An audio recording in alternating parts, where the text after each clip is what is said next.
I want to show you how to get a perfect shadow and like the one on the square and in the progress circle.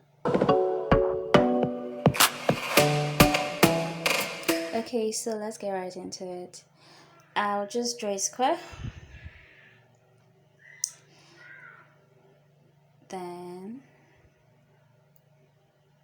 I'll change the color to white.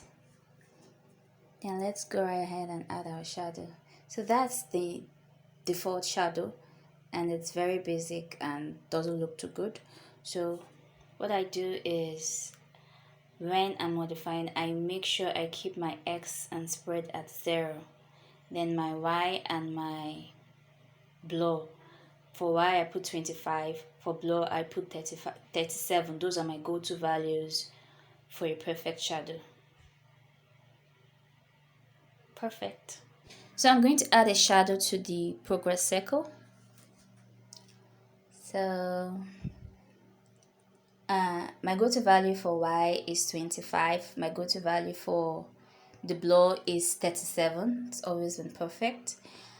And I keep other values at 0. The opacity 25% because I'm using a dark color. That's it. Thank you guys for watching. See you next time. Bye.